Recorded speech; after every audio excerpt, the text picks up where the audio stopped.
Hello friends, welcome back. हमारे channel easy math setup पे आपका फिर से स्वागत है। आशा कर रहा हूँ कि आप सभी अच्छे होंगे, आपकी तैयारी भी अच्छी चल रही होगी। तो जैसा कि आपको पता है कि CHSL 2024 के पेपर अभी खत्म हुए थे। 1 जुलाई से 11 जुलाई के बीच में थे, ठीक है। और SSC ने उनकी आंसर की पब्लिश कर दी है, ठीक है। जो कि आई है 19 जुलाई को, ठीक है। मतलब कि आज शाम को ही आई है, ठीक है।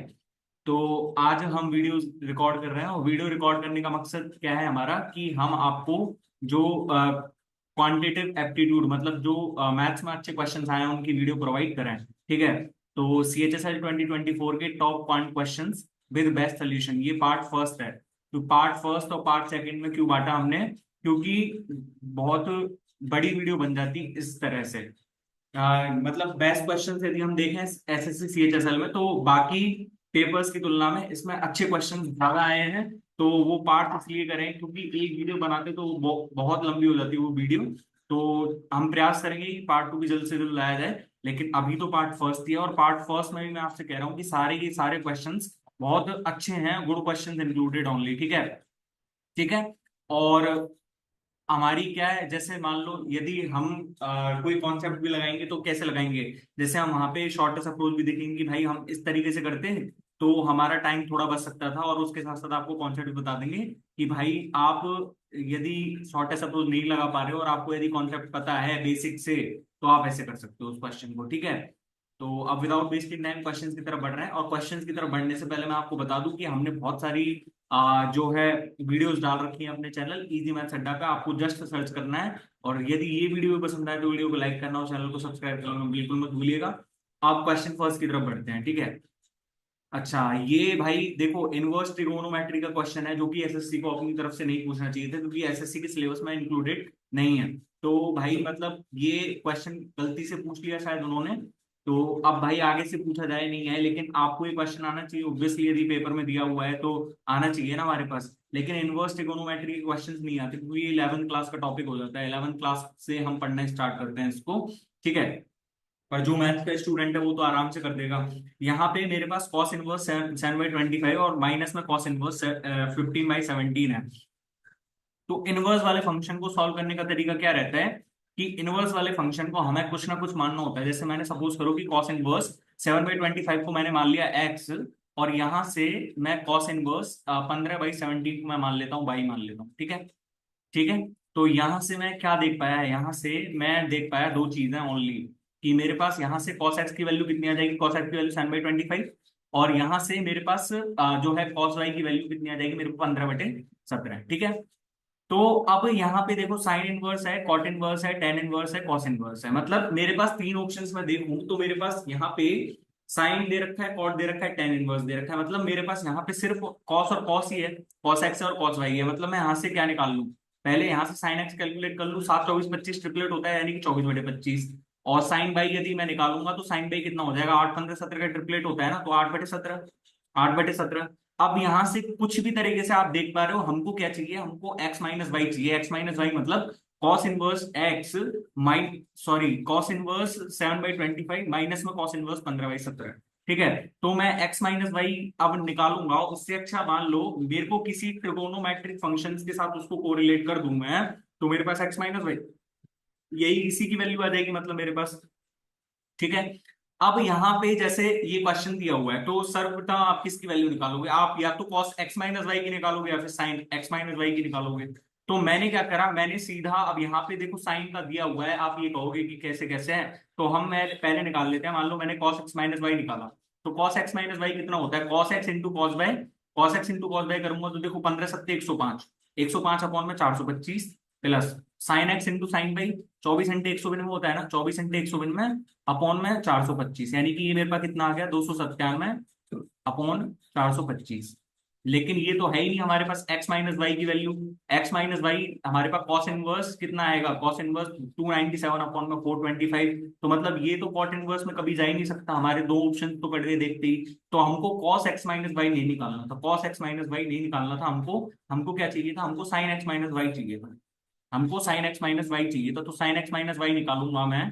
तो sine x into cos y, sine x into cos y 24 × 15 करूंगा तो कितना आ जाएगा 360, और अपॉन में 425 प्लस सॉरी माइनस, यहाँ से cos x into sine y, तो cos x into sine y करूंगा तो मतलब 56/425, तो ये मेरे पास कितना आ जाएगा 304/425।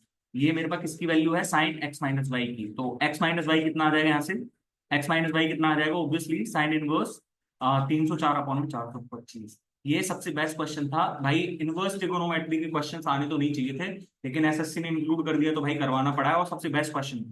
ठीक है, तो हमारे पास साइन इनवर्स 304/425 आ गया ना। एक्स की जगह इसकी वैल्यू रख दो, कॉस इनवर्स 7/25, वाई की जगह ये रख दो, तो हमारे पास सीधी सीधी वैल्यू आ गई ना।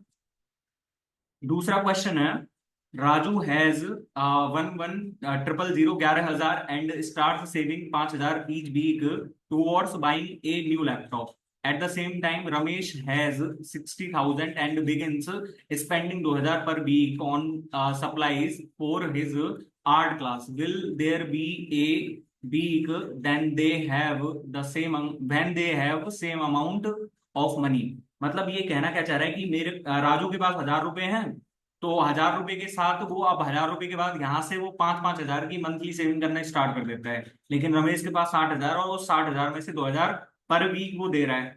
तो क्या ऐसा कभी वीक आएगा जब उन दोनों की सैलरी, जब उनके पास दोनों के पास सेम अमाउंट ऑफ मनी होगा।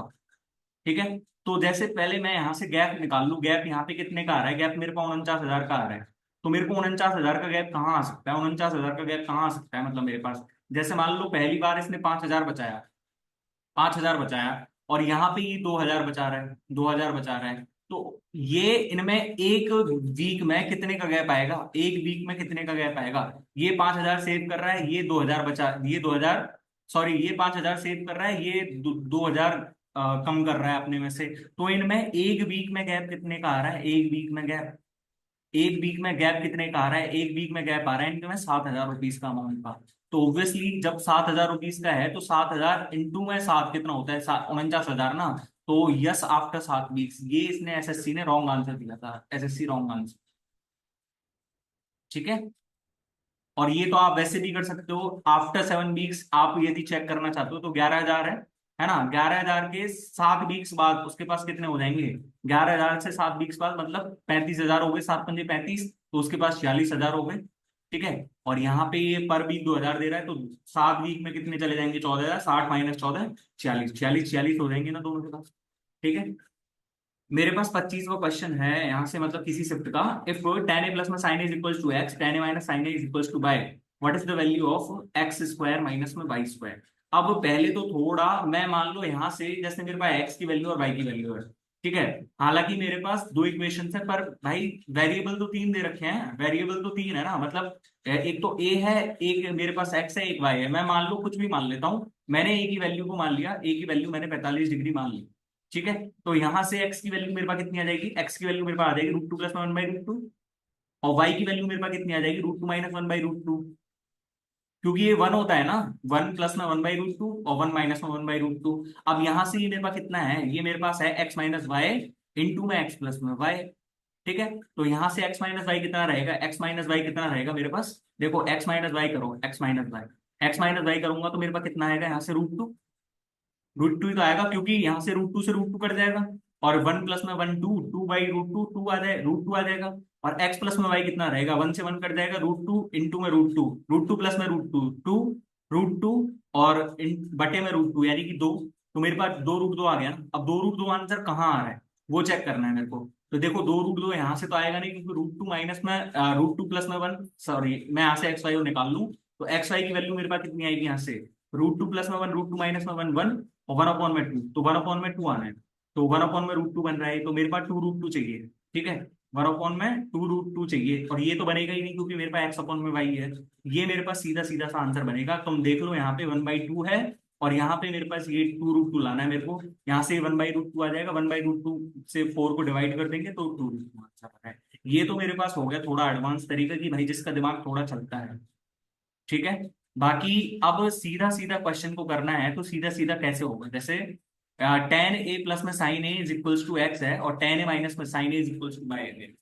ठीक है, तो यहां से मेरे पास क्या तरीका आता है, यहां से मेरे पास क्या तरीका आ रहा है, मेरे पास सिर्फ एक ही तरीका है कि मेरे को x square minus Y square चाहिए ना, x square minus Y square चाहिए ना मेरे को। तो मेरे को क्या करना पड़ेगा, मेरे को यहाँ से x प्लस वाई भी चाहिएगा और x माइनस वाई भी चाहिएगा। तो यहाँ से पहले मैं x प्लस में y निकालता हूँ। ठीक है, x प्लस में y कितना हो जाएगा मेरे पास, 2 tan है। और x माइनस में y मेरे पास कितना हो जाएगा यहाँ से, 2 sin a। ठीक है, तो यहां से अब मेरे पास X square minus Y square कितना आ रहा है, X square minus Y square मेरे पास कितना आ रहा है, यहां से मेरे पास आ रहा है 4 sin square a into upon में कॉस ए, क्योंकि मैंने टेन ए को sign A into sine A upon में कॉस ए में बदल लिया। अब यहाँ पे तो मेरे पास एक्स वाई की टर्म में पूछ रहा है ना, साइन स्क्वायर ए अपॉन में कॉस ए, है ना। तो अब यहाँ से मैं कैसे करूँ कि भाई मेरे पास ये साइन स्क्वायर ए इंटू में कॉस ए एक्स वाई की टर्म में आ जाए।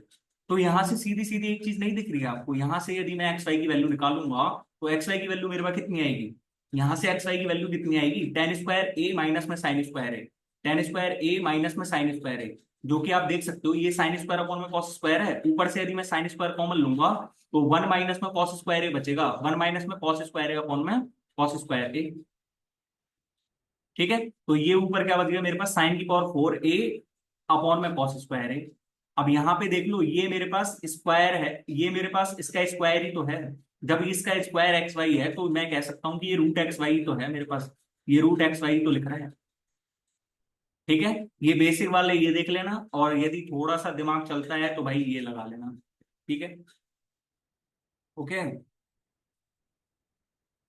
अच्छा, मेरे पास है यहाँ से question, find the altitude of the side M T of triangle M N T with side M N is equal to 36 centimetre and M T is equal to 36 and N T is equal to 48। भाई कुछ नहीं question में, आप करके तो देखो। मान लो मेरे पास कोई ट्राइंगल है एम एन टी, और मेरे से क्या कह रहा है, मेरे पास है एम एन की वैल्यू 36 सेंटीमीटर, और एम एम टी की वैल्यू भी मेरे पास 36 सेंटीमीटर है, एन टी की वैल्यू 48 सेंटीमीटर है मेरे पास। ठीक है, और मेरे को किसका एल्टीट्यूड निकालना है, मेरे को एम टी का एल्टीट्यूड निकालना है। एल्टीट्यूड मतलब इसकी हाइट निकालनी है मेरे को, यहां से ये वाली हाइट, ये वाली हाइट मेरे को कैलकुलेट करनी है। तो भाई इसको कैलकुलेट करने के तरीके क्या हैं, इसको कैलकुलेट करने के तरीके क्या हैं, भाई मैं कुछ भी तरीका नहीं सोच सकता। मेरे को यदि ये भी दिया हुआ होता ना कि भाई यहाँ पे कोई राइट एंगल ट्राइंगल है और उसमें ये हाइट निकालनी, तो मैं सीधी सीधी निकाल देता। लेकिन यहाँ पे सिर्फ एक ही कॉन्सेप्ट लग सकता है कि हमको हाइट जब निकालनी है तो एक बार तो हम तीनों जब साइड्स दे रखे हैं तो एक बार तो मैं क्या करूंगा, मैं यहाँ से हीरोन्स फॉर्मूले अप्लाई करूंगा। तो हीरोन्स फॉर्मूले अप्लाई करूंगा तो 36 36 48 है। इसको सिंप्लीफाई कर लो, पहले इसको सिंप्लीफाई करा मैंने 3 3 4 से। जब इसका मैं वो निकालूंगा यहाँ से एरिया एरिया निकालूंगा तो मैं यहाँ से एस की कितनी आ जाएगी मेरे पास, एस की वैल्यू आ जाएगी मेरे पास 4 3 7 और 3 10, यानी कि 5 आ गई, 5 5 ही आ गई ना। तो डेल्टा कितना हो जाएगा, √5 इंटू में 2 इंटू में 2 और इंटू में 1, मतलब डेल्टा की वैल्यू मेरे पास कितनी आ जाएगी, 500 का 20 होता है ना। हाँ, 500 का 20 मतलब कि 2 √5 सेंटीमीटर। लेकिन डेल्टा इतना ही है क्या, डेल्टा इतना ही है भाई, हमने 12 से काटा था तो 12 का स्क्वायर का मल्टीप्लाई करना पड़ेगा, नहीं कि डेल्टा यहाँ से कितना आएगा मेरे पास, 288 √5 सेंटीमीटर स्क्वायर। इतना ही तो आएगा ना, √288 √5 सेंटीमीटर स्क्वायर। भाई मैंने 36 36 48 को 12 से सिंप्लीफाई करा, लेकिन गुणा करूंगा तो गुणा में तो मेरे पास 12 12 का गुणा होएगा ना, 144 का गुणा होएगा। ठीक है, अब ये एरिया किसके बराबर कर सकता हूं मैं, 288 √5 को मैं किसके बराबर कर सकता हूँ, हाफ इंटू में बेस कितना है 36 इंटू में एच, मैं इतने ऐसे भी तो लिख सकता हूँ, half into base into height भी तो लिख सकता हूँ उसके एरिया को। तो ये 2 इधर जाएगा और ये 36 इधर, मतलब मैं इसको पहले सिंप्लीफाई कर लेता हूँ 18 से। तो एच की वैल्यू मेरे पास कितनी आ जाएगी, 18 कम 18 18 चाहिए 108, 16 √5 सेंटीमीटर, और 16 √5 सेंटीमीटर इसका आंसर। ठीक है, 19वां क्वेश्चन है मेरे पास, और मतलब किसी शिफ्ट का 19वां question. In an obtuse angle triangle ABC the length of its longest side A B is 50 centimetre and one of the other two sides is 42 centimetre. If the area of triangle is 294 centimetre square, what is the length of its third side. भाई बहुत अच्छा question दिया है, बहुत अच्छा question. यदि कोई सोच नहीं पाएगा ना भाई कुछ नहीं है। ठीक है, मैं एक ऑब्ट्यूज एंगल ट्राइंगल की बात करूं तो ऑब्ट्यूज एंगल ट्राइंगल में हाइट बात कर रहे हैं, हाइट की। तो हाइट हाइट के बारे में क्या स्पेशल थिंग है, हाइट के बारे में क्या विशेष चीज है ऑब्ट्यूज एंगल ट्राइंगल की, तो मतलब always outside, always outside of the triangle, ऐसे ही तो रहता है ना, ऑलवेज तो, हाँ always outside of the triangle. तो मेरे पास यहाँ पे दिया हुआ क्या है, यहाँ पे मेरे पास दिया हुआ क्या है, यहाँ पे मेरे पास दिया हुआ है कि मेरे पास कोई बड़ी साइड ले ली, मान लो मैंने, मेरे पास जैसे मान ले मैंने ये ऑब्टूस एंगल ट्राइंगल बना दिया और ये सब चीज की बड़ी साइड है, ये 50 सेंटीमीटर है, ठीक है। और यहां से 50 सेंटीमीटर लेने के बाद ना इससे छोटी वाली जो साइड मान ली मैंने 42 सेंटीमीटर, ठीक है। और मेरे को ये निकालना है, मेरे को ये निकालना है। पर यहां से यदि मैं हाइट निकालूंगा, मेरे पास एरिया दिया हुआ है, क्योंकि अब एरिया दिया हुआ है तो ऑब्वियसली यहाँ पे कोई हाइट वाला कॉन्सेप्ट आएगा, हाइट वाला कॉन्सेप्ट आएगा। मतलब यहां से मैं इसकी हाइट डालूंगा तो ये मेरे पास हाइट रहेगी ना इसकी, ये मेरे पास हाइट रहेगी ना इस, ये मेरे पास हाइट ही तो रहेगी इसकी, हाइट।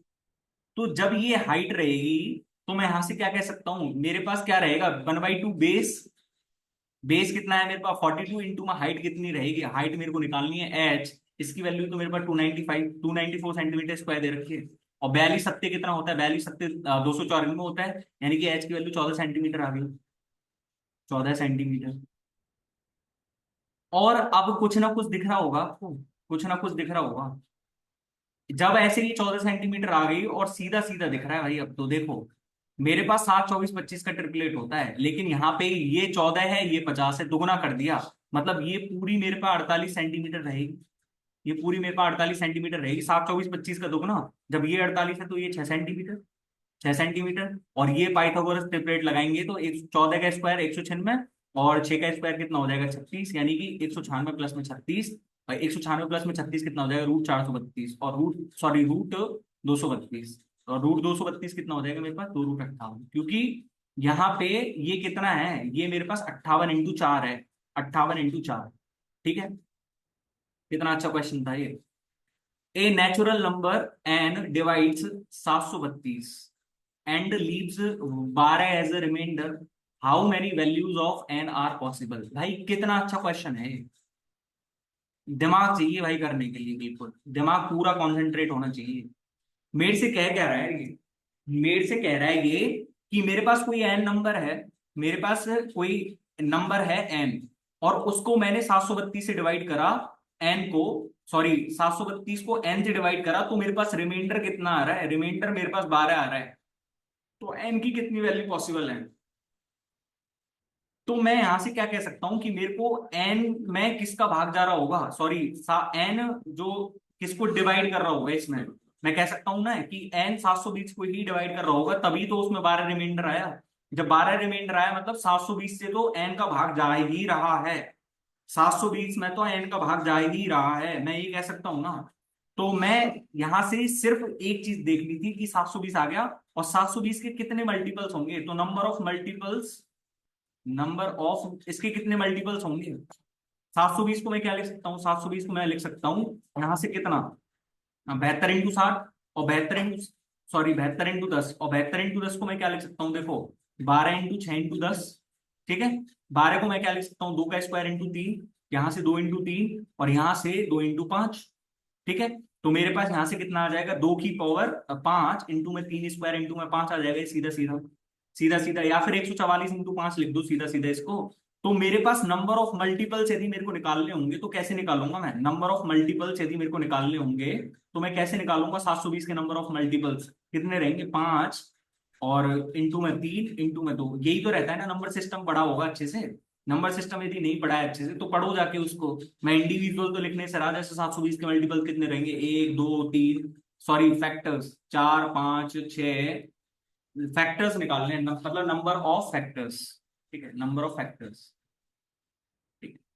तो मेरे पास यहाँ पे 6, 7, सॉरी 6 के बाद 8 है, 9 है, 10, फिर उसके बाद 12 है, फिर उसके बाद, ऐसे मैं कब तक लिखता रहूंगा, ऐसे तो मैं लिखने से रहा। मतलब मैं यहां से कितना कह सकता हूँ कि इसके 30 फैक्टर्स हैं, 30 फैक्टर्स हैं, 5 × 15, 15 दूनी 30, 30 फैक्टर्स हैं।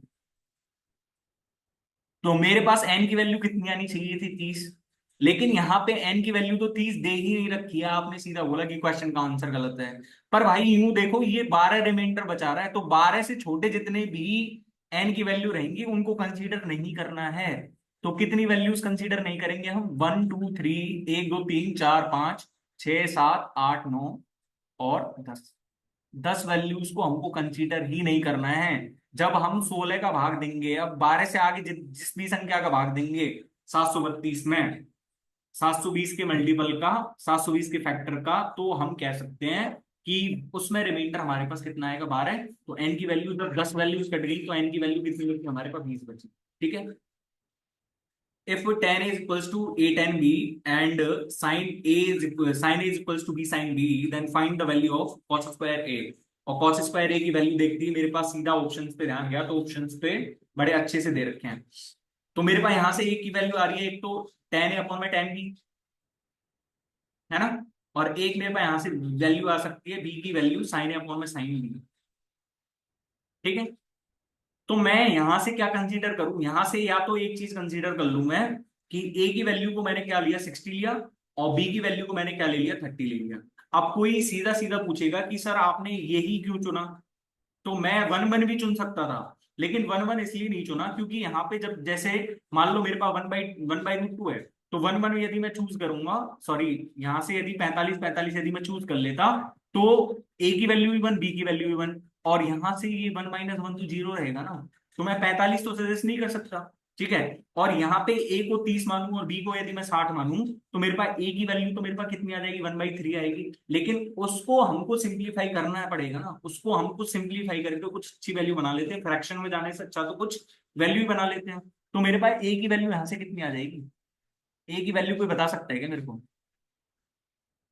बताओ। ए की वैल्यू मेरे पास कितनी आ जाएगी, ए की वैल्यू 3 आ जाएगी, और बी की वैल्यू मेरे पास कितनी आ जाएगी, यहाँ से 60 sin 60 1√3/2 और sin 30, तो मतलब मेरे पास कितना आ जाएगा, ये बी की वैल्यू √3। ठीक है। तो कॉस स्क्वायर ए की वैल्यू मेरे पास कितनी आनी है, कॉस स्क्वायर ए मतलब कि मेरे पास आनी है इसकी वैल्यू 1/4।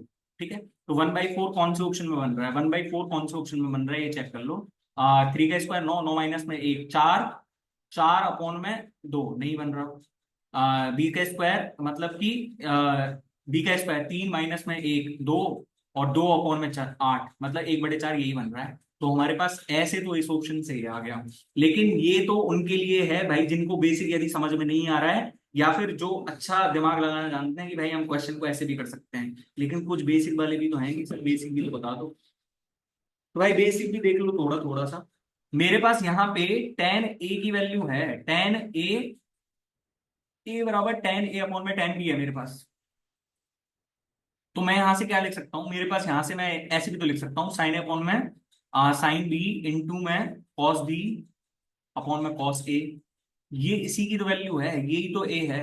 और यहां से साइन ए अपॉन में sine B is equals to B दे रखा है मेरे को, तो मैं यहां से क्या लिख सकता हूँ, ए बराबर में बी इंटू में कॉस बी अपॉन में कॉस ए। तो मेरे पास यहां से कॉस ए की वैल्यू मैं यदि मैं निकालूं, तो कॉस ए की वैल्यू मेरे पास कितनी रहेगी, बी अपॉन में ए,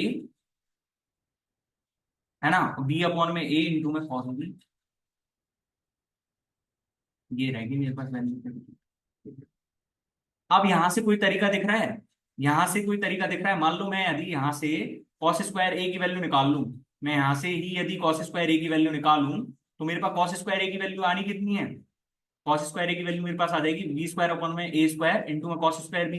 अब मेरा मेन मकसद है कि मैं कॉस स्क्वायर बी को रिमूव करूं यहाँ से, और कॉस स्क्वायर बी को रिमूव करने का सिर्फ एक तरीका है यहाँ से, कि मेरे पास बी साइन बी की वैल्यू मेरे पास कितनी है, बी साइन बी की वैल्यू मेरे पास साइन ए है। तो साइन बी की वैल्यू मेरे पास कितनी है, यहाँ से साइन बी की वैल्यू मेरे पास साइन ए अपॉन में sine B, sorry sine A upon में बी, साइन ए अपॉन में बी तो है साइन बी की वैल्यू। तो यहां से जब साइन स्क्वायर बी की वैल्यू निकालूंगा तो साइन स्क्वायर अपॉन में बी। अब यहाँ पे देखो, मेरे पास कॉस स्क्वायर ए है इज इक्वल्स टू, मैं यहां से कितना लिख सकता हूँ, बी स्क्वायर अपॉन में ए स्क्वायर, 1 माइनस में साइन स्क्वायर बी, और साइन स्क्वायर बी की जगह मैं क्या लिख सकता हूँ, साइन स्क्वायर ए अपॉन में बी स्क्वायर। तो यहाँ पे देखो cos square a is equals to b square upon में ए स्क्वायर, 1 माइनस में साइन स्क्वायर ए अपॉन में बी स्क्वायर। ठीक है। तो देखो बी स्क्वायर से बी स्क्वायर कट गया, और अंदर मेरे पास क्या बच जाएगा, बी अपॉन में a square, B square minus में साइन स्क्वायर ए। ठीक है। और मेरे पास यहाँ पे क्या चल रहा है, कॉस स्क्वायर ए चल रहा है। ठीक है। तो कॉस स्क्वायर ए यहां से आ गया is equals to 1/a square. अब यहाँ पे देखो ये मेरे पास कितना है, साइन स्क्वायर ए है, मेरे को क्या चाहिए, मेरे को कॉस स्क्वायर चाहिए ना, मेरे को तो कॉस स्क्वायर चाहिए, मतलब बी स्क्वायर, इसको मैं क्या लिख सकता हूँ, माइनस में 1 और प्लस में कॉस स्क्वायर है। कैसे आया कैसे नहीं आया ये पता चल गया होगा। ठीक है।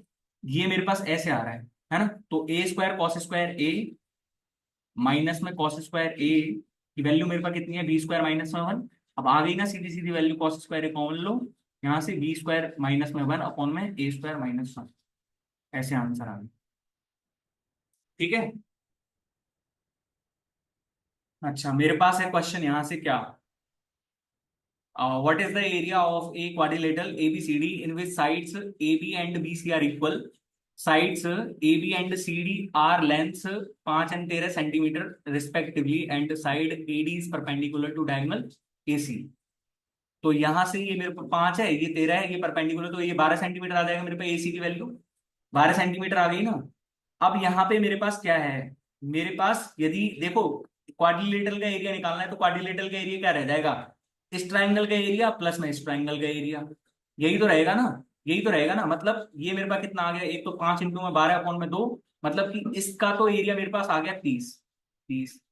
अब मेरे पास यदि इस ट्राइंगल का एरिया आ जाए तो मेरे पास पूरे क्वाड्रिलेटरल का ही एरिया आ जाएगा, इस ट्राइंगल का और एरिया आ जाए तो मेरे पास पूरे क्वाड्रिलेटरल का ही आ जाएगा ना। तो इस वाले ट्राइंगल का एरिया हम कैसे निकालेंगे।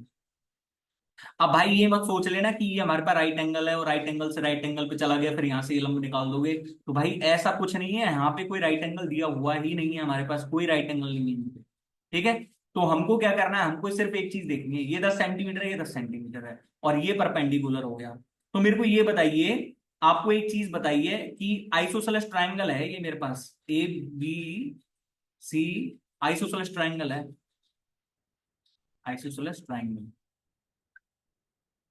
मतलब कि ये जो परपेंडिकुलर डाला है यही परपेंडिकुलर बाइसेक्टर, यही मीडियन, यही सब चीज है, यही सब चीज है ना। मतलब ये मेरे पास यहां से यहां तक यदि मैं देखूं तो ए की वैल्यू मेरे पास कितनी आ जाएगी, 6 सेंटीमीटर आ जाएगी, और ये भी 6 सेंटीमीटर रहेगी मेरे पास।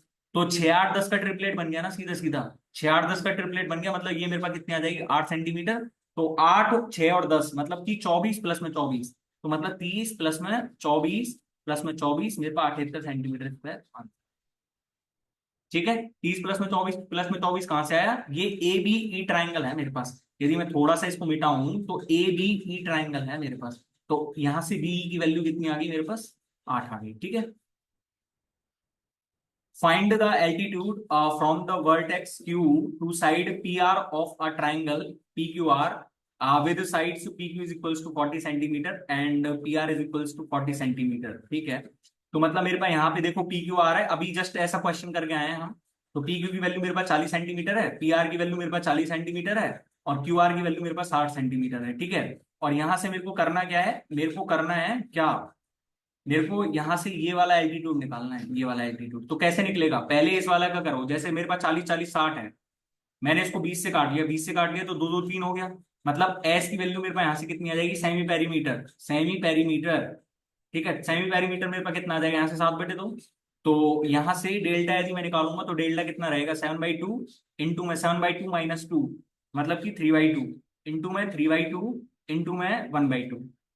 ठीक है, ये कैसे आया, यहां से दिख रहा होगा। तो डेल्टा की वैल्यू मेरे पास कितनी आ जाएगी, 4 नीचे से बाहर आ जाएगा, मतलब कि 3 ऊपर से, तो 3/4 इंटू में √7 सेंटीमीटर स्क्वायर। पर मैं कहूंगा कि यही है क्या मेरे पास डेल्टा, मेरे को यहाँ पे किसका मल्टीप्लाई करना था, यदि मैंने 20 से काटा है तो मेरे को 400 का मल्टीप्लाई करना पड़ेगा यहाँ पे, यानी कि डेल्टा की जो एक्चुअल वैल्यू है मेरे पास कितनी है, एक्चुअल वैल्यू मेरे पास 300 √7 अपॉन सेंटीमीटर स्क्वायर, क्योंकि यहाँ पे जब 400 का गुना करूंगा तो 4 से 4 कट जाएगा, मतलब 300 √7 सेंटीमीटर स्क्वायर, और 300 √7 सेंटीमीटर स्क्वायर मेरे पास किसके बराबर रहेगा यहाँ पे, 40 इंटू में 1/2 इंटू में, यदि यदि मैं इसको एच मान लू तो एच, तो यहाँ पे यदि मैं इसका भाग दूंगा, इसमें 0 से 0 कट गई है ना, और ये 2 से 2 कट जाएगा, मतलब 15 √7 सेंटीमीटर मेरे पास एच की वैल्यू है। ठीक है। अच्छा मेरे पास है यहाँ से question, in an election a voter has choices to vote for one candidate out of 3 candidates, there is also an option none of the above NOTA to reject all the candidates, the 3 candidates get votes that are 6 time the NOTA. 3 candidates मतलब कि 3 candidates यदि मैं ABC मान लू, ABC, और ये क्या है मेरे पास एक नोटा है, तो एबीसी के पास कितने वोट्स हैं, यदि इसके पास एक है तो ए प्लस में बी प्लस में सी के पास 6 वोट्स हैं। ठीक है। The winner gets votes that are twice and the second runners votes the first runner of gets. अब यदि ऐसा कोई क्वेश्चन है ना तो लास्ट वाला क्वेश्चन, लास्ट वाला सीधा क्वेश्चन देखो, what is the total number of votes polled. What is the total number of vote poll निकल रहा है। तो total number of votes polled, मैं यहां से एक चीज पूछूं आपसे, तो total number of votes polled कितने रहेंगे मेरे पास, 7 का मल्टीपल ही तो रहेगा सीधा सीधा। क्योंकि यहाँ पे यदि नोटा को एक वोट मिला है तो ए प्लस में बी प्लस में सी को मिला के कितने वोट्स हैं, 6 वोट्स, और 6 और 1 7 वोट्स ही तो हो गए। और 7 का मल्टीपल हम चेक नहीं कर सकते क्या, 577 -11, तीन तीन के पेयर बनाओ पीछे से और घटाते जाओ, तो 577 - 11 करेंगे तो ये कितना बनेगा मेरे पास, 566 7 का मल्टीपल नहीं है क्योंकि 7 8 56 होता है। 25 - 11, 25 - 11 14, यही तो 7 का मल्टीपल है। 177 -15 करेंगे 162 आता है, 162 7 दूनी 14 नहीं है 7 का मल्टीपल। और यहाँ से 715 -17 698, 698 है क्या, सतनाम 63 6 बज गया नहीं है, तो ये भी नहीं है मेरे पास। तो 7 का मल्टीपल चेक करने में कितना टाइम लगा मेरे को ज्यादा से ज्यादा 7 से 8 सेकंड लगेंगे। आपको जब इतना बड़ा क्वेश्चन दिया हुआ हो तो आपको सीधा ये देख लेना, what is the total number of votes polled, हमसे लास्ट में क्या पूछ रहा है ये थोड़ा ध्यान से देखना। इतना बड़ा क्वेश्चन है तो इतना बड़ा क्वेश्चन पढ़ने की ही जरूरत नहीं थी हमको, हमको पढ़ने की ही जरूरत नहीं थी, सीधा सीधा ही आंसर है इसका 7 का मल्टीपल। अब थोड़ा भाई बेसिक वाले भी देख लो, बेसिक वाले भी देख लो, मैंने तो नोट आवर तक तो पढ़ लिया था है ना। The winner candidates gets votes that are the twice second runner ups vote, है ना। मतलब मैंने मान लिया ए बी सी है, ठीक है, तो मैंने ए को विनर मान लिया, बी को सेकंड रनर अप और सी को मैंने जो लास्ट मान लिया, ठीक है। Second runner-up vote. The first runner-up gets 900 vote more than Nota and defeats the second runner-up by 150 votes. What is the total number of votes? तो मेरे को अब बताना चाहोगे कि कैसे करोगे। The winner gets votes that are twice the runner ups votes, मतलब कि यदि इसको x मिला है तो इसको 2x मिला है, ठीक है। The first runner up gets 900 vote more than NOTA. तो मतलब यहाँ पे यदि मैंने एक्स नोटा को कोई भी वोट मिला होगा, नोटा को मान लो मैंने बाई मान लिया, यहाँ पे दो दो वेरिएबल्स मानने पड़ेंगे भाई, 7 का मल्टीपल चेक कर लो, सीधा सीधा ऑप्शन यही है। आप यहाँ पे चेक करोगे, चेक करने बैठोगे भाई, कम से कम इस क्वेश्चन करने के लिए ना ढंग से पढ़ोगे और उसके बाद चाहिए कम से कम 2 मिनट चाहिए इस क्वेश्चन सॉल्व करने के लिए, 2 मिनट चाहिए कम से कम सॉल्व करने के लिए, ठीक है। How many factors of 14,400 are divisible by 18 but not by 36, भाई कितना अच्छा क्वेश्चन है ये, मतलब जितनी तारीफ करी जाए उतनी कम है, ठीक है। तो हाउ मेनी फैक्टर्स, तो भाई हम इंडिविजुअली तो चेक करने से रहे कि भाई 14,400 लिख लिया, फिर उसके बाद एक और फिर एक दो तीन और जितना लगते जाएंगे साथ साथ, तो हमको ऐसे तो करना नहीं है। हमको ऐसे करना है कि divisible by 18 but not by 36। यहाँ पे 14,400 है, 14,400 मतलब 144 इंटू में 100, और 18 इंटू 144 होता है ना, 18 इंटू 144 और 25 चौका 100। मतलब एक तो खुद 18, मैं कह सकता हूं कि एक तो मेरे पास खुद 18 ऐसा रहेगा जो 18 से ही कटेगा, जो 18 से ही कटेगा, बट 36 से डिविजिबल थोड़ी है भाई, 18/36 करेंगे तो मेरे पास 1/2 आता है, 1/2 0.5 पर दशमलव वाली संख्या कंसीडर थोड़ी करते हैं। हमारे पास फैक्टर्स ढूंढने, तो फैक्टर्स का मतलब पूरा डिवाइड होना चाहिए। तो एक तो 18 केवल ऐसी संख्या है जो 18 से ही डिविजिबल होगी, 36 से नहीं, ठीक है। और यहाँ पे मल्टीपल्स देखते जाओ आप, 18 का गुणा 8 से कर दूं चाहे 4 से कर दूं, 18 इंटू 144 और 18 चौका कितना होता है, 18 चौका मेरे पास 72 होता है, और 18 चौका 18 इंटे, मतलब इसको यदि मैं ऐसे लिख दूं 18 इंटू 32 इंटू 25, तो 18 का गुणा किसी भी सम संख्या से कर दूंगा मैं, वो 36 का मल्टीपल रहेगा, वो 36 से कटेगी, वो 36 से कटेगी ना वो संख्या, तो चाहे मैं 18 में 2 का गुणा कर दूं, चाहे मैं 18 में 4 का गुणा कर दूं, चाहे मैं 18 में 6 का गुणा कर दूं, चाहे मैं 18 में 8 का गुणा कर दूं, सारे संख्याएं 18 और 36 दोनों से विभाज्य होंगी। लेकिन मेरे पास 25 सिर्फ ऐसा बच रहा है कि इसके फैक्टर्स यदि मैं करूंगा तो 5 × 5, मतलब एक संख्या मेरे पास 18×5 = 90 ऐसी है जो केवल 18 से कटेगी और 14,400 से भी डिविजिबल है। एक 5 को कंसीडर कर लिया, अब दूसरे 5 को भी इसमें कंसीडर करेंगे तो एक संख्या और 450 बन गई हमारे पास, जो केवल 18 से डिविजिबल है, सॉरी 18 से डिविजिबल है, 36 से नहीं है, 36 से नहीं है, और 14,400 का मल्टीपल है, तो मेरे पास केवल 3 संख्या ऐसी बची है। आप इंडिविजुअली चेक करोगे तो आपको बरसों लगेंगे, ठीक है। आप इस तरीके से करोगे तो ठीक रहेगा थोड़ा। 14,400 को तोड़ लिया पहले, 18 इंटू 8, ये आना चाहिए कि भाई कैसे करना है क्वेश्चन को, ठीक है। PQR is a triangle, MN is a line segment intersecting PQ in M and PR in N such that PMN parallel to QR। अच्छा, मतलब मेरे पास यहां से क्या है, PQR है मेरे पास, ठीक है, और PQ को M पे और इस पे N पे, ठीक है। PQ is parallel to MN, divides PQR into two equal area. Area मतलब यहाँ पे कितना है एरिया, यदि मेरे पास ये 1 है तो ये मेरे पास 1 है, ठीक है। which are equal in area, what is the ratio of MQ to PQ, MQ to PQ। तो मेरे को यहां से जब एरिया का रेशियो 1 है, तो मेरे पास यहां से इसका पूरे का साइड कितनी रहा होगी, पूरी की साइड मेरे पास √2 रही होगी ना, क्योंकि यदि मैं एरिया का रेशियो देखूं तो 1/2 है, delta of PQ, PQ sorry PMN और डेल्टा ऑफ PQR। मेरे पास इस रेशियो में है, तो साइड्स किस रेशियो में होंगी, साइड्स 1/√2 की रेशियो में होंगी। मतलब यदि ये मेरे पास कितनी है, ये यदि मेरे पास 1 है, तो पूरी यदि मेरे पास देखूं तो पूरी कितनी आएगी √2। तो ये मेरे पास MQ कितनी रहेगी, MQ मेरे पास √2 - 1 रहेगी, और √2 - 1/√2 सीधा सीधा आंसर है, ठीक है। सिमिलैरिटी देखनी है तो डे फर्स्ट वाली वीडियो देखो, ज्योमेट्री की important concept series only on easy method, ठीक है। A right angled triangle of area 600 metre square is to be made such that the hypotenuse is double the base। Okay, कितना अच्छा question है ये। Hypotenuse is double the base, मतलब ये 2 है तो मेरे पास ये कितना है, 1 है बेस, तो ये मेरे पास कितना हो जाएगा, √3 हो जाएगा, √3 हो जाएगा ना।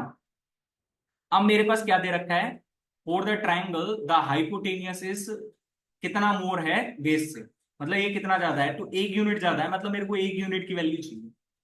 पर यहाँ पे दिया हुआ कितना है, दिया हुआ है मेरे पास कि एरिया मेरे पास 600 सेंटीमीटर 600 मीटर स्क्वायर है, मतलब मैं कितना लिख सकता हूँ 1/2 इंटू में √3 इंटू में, यदि मैं इसको √3x मानूं, इसको x मानूं, इसको x मानूं, तो मेरे पास यहाँ से √3x² होना है, इज इक्वल्स टू मेरे पास कितना आएगा यहाँ से 600, और 600 दूनी 1200, मतलब √3x² की वैल्यू मेरे पास कितनी है 1200, मतलब x² की वैल्यू मेरे पास कितनी आ जाएगी 400 √3, और 400 √3 मतलब x की वैल्यू मेरे पास कितनी आ जाएगी यहाँ से 20, और 3 की पावर 1/4, इतनी तो आएगी। मतलब मेरे पास 1 यूनिट की वैल्यू चाहिए, 1 यूनिट की वैल्यू मतलब मेरे को इसकी वैल्यू चाहिए 20 इंटू में इसकी वैल्यू मैं कैसे निकालूं, इसकी वैल्यू मैं कैसे निकालूं, इसकी वैल्यू निकालना तो बहुत खतरनाक काम है, खतरनाक काम कुछ नहीं है। मेरे पास 20 है ना, तो ऑब्वियसली 20 से तो बड़ी संख्या जाएगी, तो मेरे पास ये ऑप्शन नहीं है, ये ऑप्शन तो हो ही नहीं सकता, है ना। अब यहां से ये देखो, मेरे पास ये कितना है √3 का 1/2 ही तो है, ये √3 का 1/2, ये मैं कितना लिख सकता हूँ इसको 1.732 का हाफ है मेरे पास, और ये 1.732 का भी हाफ करूंगा ना, 1.732 का भी हाफ करूंगा, तो मेरे पास कितनी संख्या आएगी, कोई बताना चाहेगा, कोई बताना चाहेगा इसकी बाद कितनी संख्या आएगी, इसके बाद मेरे पास संख्या आएगी कितनी, मेरे पास संख्या आएगी मतलब 1 पॉइंट समथिंग समथिंग ही आएगी, और 1 पॉइंट समथिंग समथिंग ही आएगी ना, तो इतना तो है नहीं कि भाई ये 22 के आसपास जाएगा, तो ये भी मेरे पास ऑप्शन नहीं है, 2 ऑप्शन देखते ही कर सकते हैं, ठीक है। अब ये मेरे पास 1.732 है, क्यों ना 1.73 को मैं 1.75 मान लूं, 1.75 मान लूं, तो मेरे पास यहां से कितना है, ये 20 इंटू में 1.75 को मैं कितना लिख सकता हूँ 7/4, और 7/4 का 1/2, मतलब कि मेरे पास कितना आएगा ये, मेरे पास ये आएगा, ये मेरे पास कितना आएगा, यहां से यदि मैं 2 को बाहर ले जाऊं तो 10√7 आ रहा है, 10√7 सेंटीमीटर, 10√7 मीटर, और √7 मेरे पास कितना रहेगा। अब रूट की वैल्यू यदि आपको पता हो तो 4 की वैल्यू, √4 कितना होता है, √4 2 होता है मेरे पास, और √9 कितना होता है, √9 होता है मेरे पास 3 होता है, तो √7 है, मतलब ये लगभग कितने के आसपास जानी चाहिए ये वैल्यू, ये वैल्यू कितने के आसपास जानी चाहिए। अब ये वैल्यू तो आपको निकालना आ ही रहा होगा भाई, सीधा सीधा जिसको नहीं पता है चल रहा है वो अप्रोक्सीमेटली वैल्यू निकालनी थी, क्योंकि अप्रोक्सीमेट ही निकाल सकते थे क्वेश्चन में, ठीक है। और इतने पास पास भी ऑप्शन नहीं है, तो 24.36 भी कट जाएगा आराम से, 24.36 भी कट जाएगा। अब तो सीधा सीधा बता भी दे, 7/4 कर लो इसको, रूट का 7 निकाल लो, √7 तो आराम से निकल सकता है, √5 कितना होता है 2.21 होता है ना, 2.21 से बढ़ा जाएगा आंसर, बढ़ा जाएगा 2.21, और ये तो 2 और बढ़ गया भाई, 2 2 जैसे जैसे बढ़ाएंगे संख्या बढ़ती जाएगी, ठीक है। अच्छा, मेरे पास है यहाँ से कितना, a laptop charger is sold for 2540 in cash और for a down payment of ₹1340 in cash together with rupees 1205 to be paid after 1 month. Find the rate of interest charge in the instalment scheme. देखते ही answer है 5% पर रहना। अब वो कैसे है कैसे नहीं वो चेक करना होगा हमको। यदि आपको इंस्टॉलमेंट इन एसआई की वीडियो देखनी है तो भाई हमारे चैनल इजी मैथ्स अड्डा पे जरूर देख लेना। फील आएगा, फील, फील। ठीक है, ओनली ऑन इजी मैथ्स। ठीक है। तो लैपटॉप चार्जर को 2540 में खरीदा, है ना। ले, या तो कैश दे दो या फिर डाउन पेमेंट ऑफ 1340। और डाउन पेमेंट जब 1340 कर दिया तो उसको कितने पैसे बच गए, उसके 1200 रुपए बच गए। और 1200 की जगह वो 1205 कर रहा है 1 मंथ में। 1 मंथ के बाद वो 1205 दे रहा है। मतलब इंटरेस्ट के तौर पे वो कितना दे रहा है, इंटरेस्ट के तौर पे यदि मैं निकालू तो इंटरेस्ट कितना हो गया, 5 रुपीज। यहाँ पे सीधा सीधा एसआई का फॉर्मूला नहीं पता क्या तुम्हें, एसआई का फॉर्मूला कितना होता है। एसआई का फॉर्मूला मेरे पास हो जाएगा 1200 × मेरे पास टाइम कितना है, 1 मंथ है। तो यदि मैं टोटल रेट ऑफ इंटरेस्ट को ए मान लू तो ए अपॉन में 12 12 ही तो करना है मेरे को। ए अपॉन में 12 ही तो करना। ए अपॉन में 12%, सॉरी ए अपॉन में 12%, मतलब कि ए अपॉन में 1200, 1200 इंटू में A/1200। क्योंकि एक मंथ, एक एनुअल की मैंने मान ली, एक वर्ष की यदि मैंने रेट ऑफ इंटरेस्ट A% मान ली, तो 1 मंथ की मेरे पास कितनी हो जाएगी, A/12। A/12%, मतलब कि A/1200, 1200 से 1200 कट गया। जब ए की वैल्यू मेरे पास, एसआई की वैल्यू कितनी थी, 5 थी। तो ए की वैल्यू सीधी सीधी मेरे पास 5 ही तो आ गई, 1200 से 1200 कट गई। आपको यदि नहीं पता है तो इंटरेस्ट की एक बार इंस्टॉलमेंट की वीडियो देखिए, वहां जाकर आपको पता चलेगा। ठीक है। PBA and PDC are two secants, AD is diameter. यदि डे 2 वाली वीडियो देखनी है तो आप देख सकते हो, geometry important concept series only on easy maths centre. ठीक है। Diameter of the circle with the centre at O, A B, A is equal to 30 degree, point B is equal to 20 degree. Find the measure of DBC.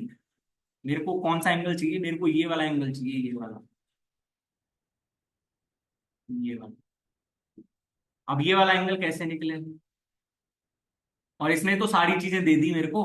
इसने सारी चीजें क्या क्या दी हैं, ये मेरे पास 30 है, ये मेरे पास 20 है। तो ये 30 और 20 50। यदि मैं इस वाले ट्राइंगल को कंसीडर करूं, इस वाले ट्राइंगल को, इस वाले ट्राइंगल में जो बचा कुचा एंगल है कौन सा, एडीपी। कौन एडीपी मेरे पास कितना है, एडीपी यदि मैं पूछूंगा तो एडीपी मेरे पास कितना आ जाएगा, 130 डिग्री। 130 ही तो आएगा, क्योंकि ये एक ही ट्राइंगल के कौन हो गए, एडीपी इन ट्राइंगल एडीपी लिख देता हूँ यार। और यहां से एक चीज और दिख रही होगी आपने, यदि एक थ्योरम अच्छे से पढ़ी हो, रट रखी हो, यहाँ पे डायमीटर कौन आ गया, डायमीटर, डायमीटर आ गया, तो वहां पे एक कॉन्सेप्ट लगता ही है कि डायमीटर द्वारा अर्धवृत्त में बना हुआ कौन 90 डिग्री का होता है, 90 डिग्री का। और आपने एक कॉन्सेप्ट ये भी पढ़ रखा होगा कि ये जो मेरे पास ये आर्क बन रही है, और सॉरी, यदि मैं इसको थोड़ा सा आपको अच्छे से दिखाऊंगी।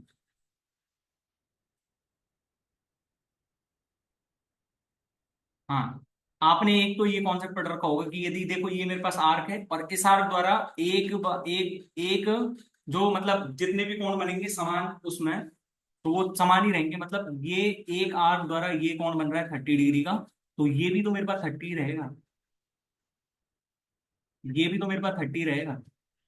और जब ये 30, ये 30, ये मेरे पास पूरा डायमीटर है एडी, तो ये मेरे पास पूरा एंगल कितने का आ जाएगा, पूरा एंगल मेरे पास कितने का आ जाएगा, पूरा एंगल 90 का है। 90 30, ये 60 हो जाएगा, है ना। और जब ये 60, ये 30, है ना, और यहां से जब ये 90 था, आपको समझ में आ रहा है ना क्या चल रहा है क्या नहीं चल रहा है, आपको समझ में आ रहा है ना क्या चल रहा है क्या नहीं चल रहा है। आपको यदि समझ नहीं आ रहा हो तो बता देना भाई अभी। ठीक है, बता तो देंगे अभी, है ना।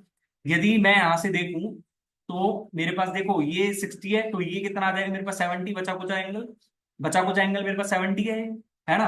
अब यहां से देखो ये मेरे पास यदि 90 है, तो पूरा एंगल ये बचा कुचा 90 डिग्री मेरे पास। 90 70 20, ये तो आप देख भी रहे होंगे, देख भी रहे होंगे ना ये तो मेरे पास 40 डिग्री आंसर आ रहा है ना इसका, सीधा सीधा। अब आपको दिख रहा है नहीं दिख रहा है, ये मेरे को बताओ, ये मेरे को बताओ सीधा सीधा, कि यदि मैं यहां से कंसीडर करूं अब, तो देखो ये मेरे पास 30 बच गया, 30 है, 30 और 20 50। यदि मैं इस वाले ट्राइंगल को कंसीडर कर रहा हूँ पूरे को, इस वाले ट्राइंगल, इस वाले ट्राइंगल को मैं कंसीडर कर रहा हूँ पूरे को, ठीक है। तो इस वाले ट्राइंगल में यदि मैं देखूं तो 30 और 20 50, और ये वाला एंगल तो मेरे पास 90 डिग्री था, ये वाला एंगल तो मेरे पास 90 डिग्री था, ये वाला एंगल तो मेरे पास 90 डिग्री है। क्योंकि ये भी तो एंगल 90 डिग्री है। जब ये 90 है तो बचा कुचा ये कितना बचेगा मेरे पास, 40 डिग्री तो बचेगा, क्योंकि ये 30 है, ये 20 है, तो 30 और 20 50, 50 और 90 140, 140 और 40 180। ठीक है, आंसर आ जाएगा ऐसे, है ना। अच्छा, cos की पावर 4 थीटा माइनस साइन की power 4 theta is equal to 4/5, then find the value of sine की पावर 4 थीटा, साइन 4 थीटा। तो ये मेरे पास कितना है, ये मेरे पास ऑब्वियसली कितना है, कॉस स्क्वायर थीटा माइनस में साइन स्क्वायर थीटा की वैल्यू तो है ये मेरे पास 4/5, क्योंकि यहाँ से ये कितना रहेगा, कॉस स्क्वायर प्लस में sine square, cos square minus sine square, cos square plus sine square 1। तो मेरे पास cos square minus sine square की वैल्यू कितनी आ गई, 4/5। मतलब कि यहाँ से cos 2 थीटा की वैल्यू मेरे पास 4/5 है।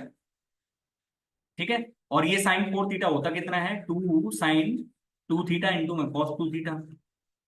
ठीक है, जब ये cos 2 थीटा इतना है तो sin 2 थीटा कितना हो जाएगा मेरे पास, 3/5, और सीधा आंसर आ जाएगा 24/25। ठीक है, A hemispherical ball is made of silver and has an inner diameter of 4 centimeter, thickness of 0.5 centimeter. Find the volume of the silver used in making the ball correct to two places of the decimal. मतलब 2/3 into में 22/7 नहीं लेना है, 3.14 लेना है, R1 cube minus में R2 cube, मतलब बाहरी रेडियस का क्यूब माइनस में अंदर की रेडियस का क्यूब। डायमीटर मेरे पास 4 सेंटीमीटर इनर वाला, तो मेरे पास रेडियस कितनी है यहाँ से 2 सेंटीमीटर। तो यहाँ से आउटर रेडियस यदि मैं निकालना चाहूँ तो आउटर रेडियस मेरे पास कितनी आएगी, आउटर रेडियस मेरे पास कितनी आ जाएगी यहाँ से, आर बराबर 2.5 सेंटीमीटर, 2.5 सेंटीमीटर ही तो आएगी। तो 2.5 का क्यूब माइनस में 2 का क्यूब, ठीक है, ये कितना हो जाएगा मेरे को 15.625 माइनस में 8, मतलब कि ये मेरे पास कितना आ गया 7.625 इंटू में 3.14 इंटू में 2/3। ठीक है, ये 3.14 है, एक सेकंड के लिए मैं इसको 3.15 मान लेता हूँ, इसको 3.15 मान लूं तो ये मेरे पास कितना रहेगा, ये मेरे पास इससे 3 से कट के कितना आ जाएगा 1.05 इंटू में 2.1, मतलब कि ये 7.625 इंटू में 2.1 करना है। तो ऑब्वियसली देखो दो ऑप्शन तो देखते ही कट रहे होंगे आपके पास, 7 का गुणा 2 से करना है, 7 का गुणा 2 से करना है, तो मतलब इतनी बड़ी संख्या तो नहीं जा सकती। अब यहाँ पे इंडिविजुअली चेक करो, देखो 7 का गुणा 2 से करो पहले, 14, फिर कितना रह रहा है 0.625 का गुणा 2 से करो, 1.250। ठीक है, अब 7 का गुणा पॉइंट 1 से करो तो 0.7। ठीक है, तो यहाँ पे ये मेरे पास कितना आ जाएगा 15 पॉइंट, ये मेरे पास आ रहा है 950। तो ऑब्वियस सी बात है कि 15.9 से ऊपर जाना चाहिए आंसर, 15.6 नहीं आएगा, तो 15.6 कट गया, सीधा सीधा 15.96 आया समझ में, क्योंकि अभी तो 0.625 का गुणा भी करना था पॉइंट 1 से। ठीक है, अच्छा मेरे पास है यहाँ से, a rectangle with the largest area is cut out of a circle with radius units, what is the area of the remaining portion. भाई इंपॉर्टेंट क्वेश्चन लगा लेना अपने पास। ठीक है, तो इंपॉर्टेंट क्वेश्चन क्यों कह रहा हूं, मेरे पास कोई सर्कल है ना, और सर्कल का सर्कल में से मैं कोई रेक्टेंगल काटूंगा, रेक्टेंगल काटूंगा। ठीक है, ये मैंने कोई रेक्टेंगल बना लिया, है ना, और इसको मेरे को मैक्सिमम एरिया का रखना है, मैक्सिमम एरिया का। तो भाई ये तो फिक्स चीज है कि इसका जो डायगोनल रहना चाहिए वो डायगोनल भी तो मैक्सिमम रहना चाहिए, और डायगोनल मैक्सिमम कब रह सकता है, डायगोनल मैक्सिमम तब रह सकता है जब ये डायमीटर हो इसका डायगोनल। भाई जब हमें मैक्सिमम उसका वो खींचना है, अब मैक्सिमम भाई उस मैक्सिमम साइड मैक्सिमम एरिया का हमको रेक्टेंगल निकालना है इसमें से, तो मैक्सिमम एरिया का रेक्टेंगल कब हो सकता है। अब ये तो मत कह देना कि भाई इसको डायगोनल पे बना दो, तो डायगोनल पे बनाओगे तो साइड ही इक्वल नहीं रहेंगी आमने सामने की, तो भाई कैसे वो रेक्टेंगल होगा। मैं एक ही चीज कह सकता हूं कि यहाँ पे जो सर्कल का डायमीटर रहेगा वो हमारे पास क्या रहेगा, वो हमारे पास यहाँ पे रेक्टेंगल का डायगोनल रहेगा, डायगोनल सॉरी रेक्टेंगल का डायगोनल रहेगा, हाँ सर्कल का डायमीटर रेक्टेंगल का डायगोनल रहेगा। अब मेरे पास मैक्सिमम एरिया का निकालना है, तो मैक्सिमम एरिया कब निकल सकता है भाई, मैक्सिमम एरिया कब रहता है, maximum area in case of only equal sides, only equal sides. मान लो सपोज करो कि मेरे पास 10 सेंटीमीटर का जब डायगोनल आ गया, तो ऑब्वियस सी बात है कि यदि एक एक तरफ तो मैं क्या लिख सकता हूँ 6 सेंटीमीटर, एक तरफ मैं 8 सेंटीमीटर ले सकता हूँ, तो 6 और 8 कितना हो गया, 48। 48/2, यानी कि इसका एरिया 24 और इसका एरिया 24। लेकिन ये कोई मैक्सिमम थोड़ी है, ये कोई मैक्सिमम थोड़ी है भाई। इससे बढ़िया तो मैं क्या कर सकता हूं कि इस रेक्टेंगल को मेरे को क्या बनाना पड़ेगा, इस रेक्टेंगल को मेरे को कंसीडर करना पड़ेगा एज अ स्क्वायर, क्योंकि यहाँ पे इसको एरिया मैक्सिमम करना है। तो एरिया मैक्सिमम कब हो सकता है, जब मैं इसको भी 5√2 ले लूं और इसको भी 5√2 ले लूं। अब भी तो ये मेरे पास डायगोनल 10 ही तो आ रहा है, अब भी तो मेरे पास ये डायगोनल 10 आ रहा है। तो 5√2 और 5√2 का स्क्वायर कितना हो जाएगा मेरे को, 50 सेंटीमीटर स्क्वायर।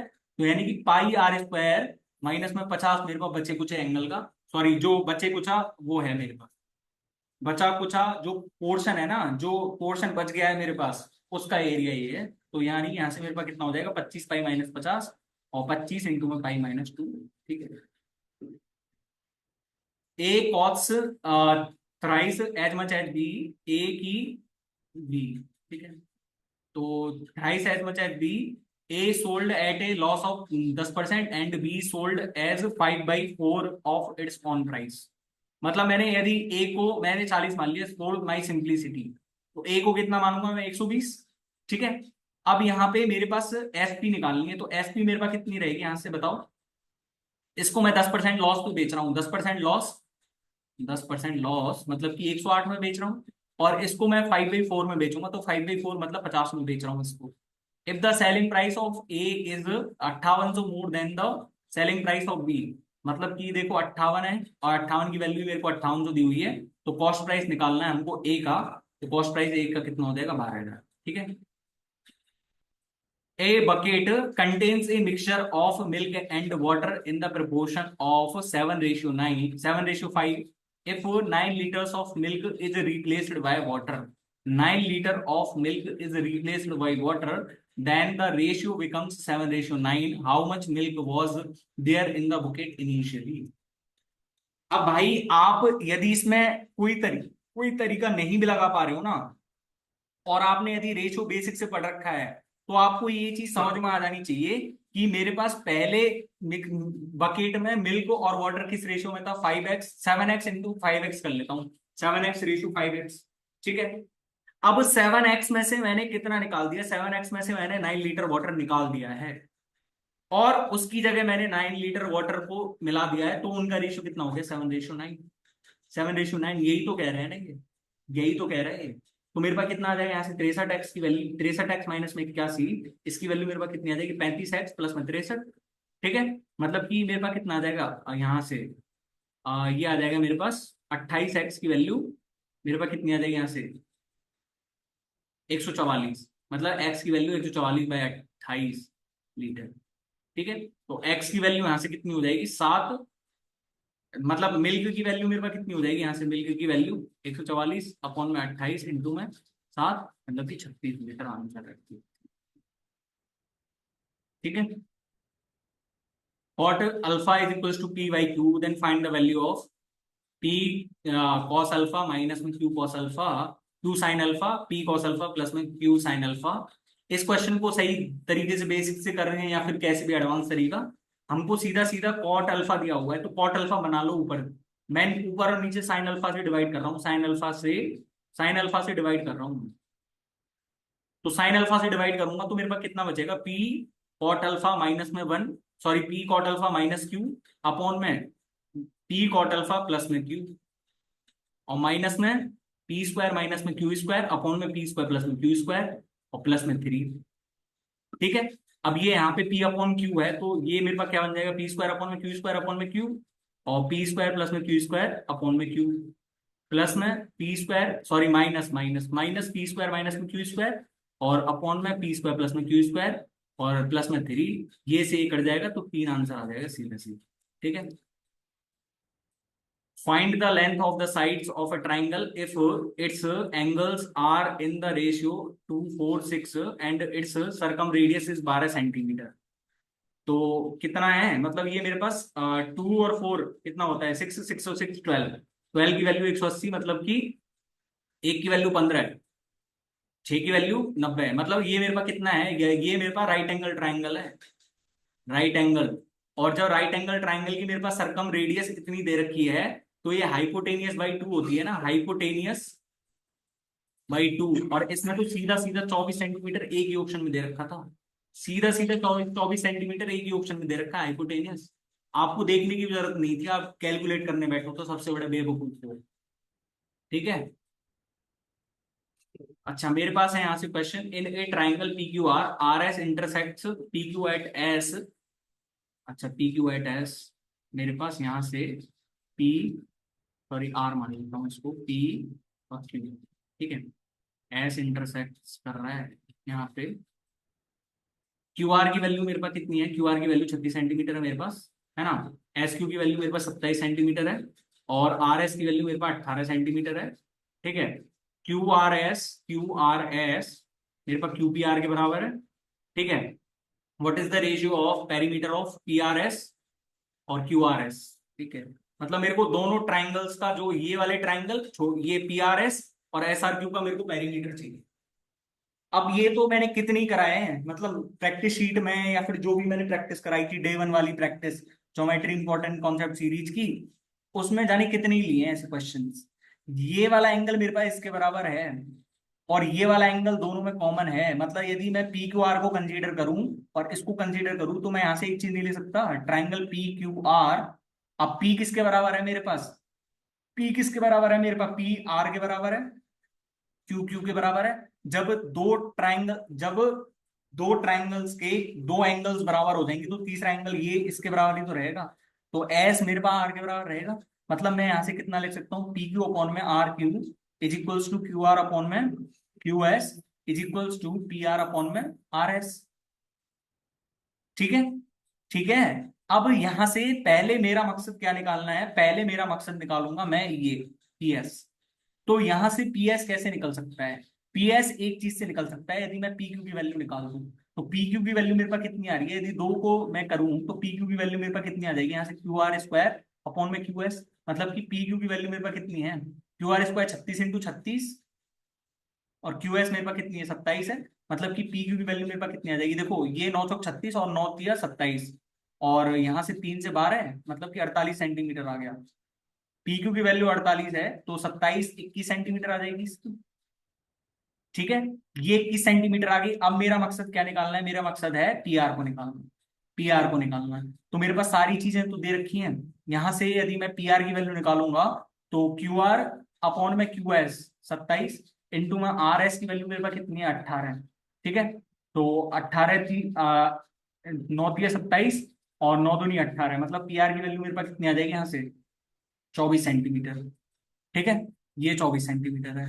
अब इसका पेरीमीटर कितना हो जाएगा, 24 18 42, 42 और 21 63 सेंटीमीटर इसका है, और इसका कितना है 27, और 18 45 45 और 36 81 सेंटीमीटर इसका है। तो कितना है 7/9 आंसर आ रहा है।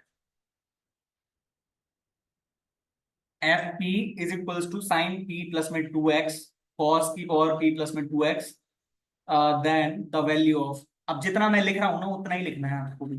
ठीक है, यहाँ पे F2 है, F2 मतलब कि ये साइन की पावर 4x प्लस में कॉस की पावर 4x है, और साइन की पावर 4x प्लस में कॉस की पावर 4x कितना होता है, साइन की पावर 4x प्लस में कॉस की पावर 4x कितना होता है, 1 माइनस में 2 sign square x cos square x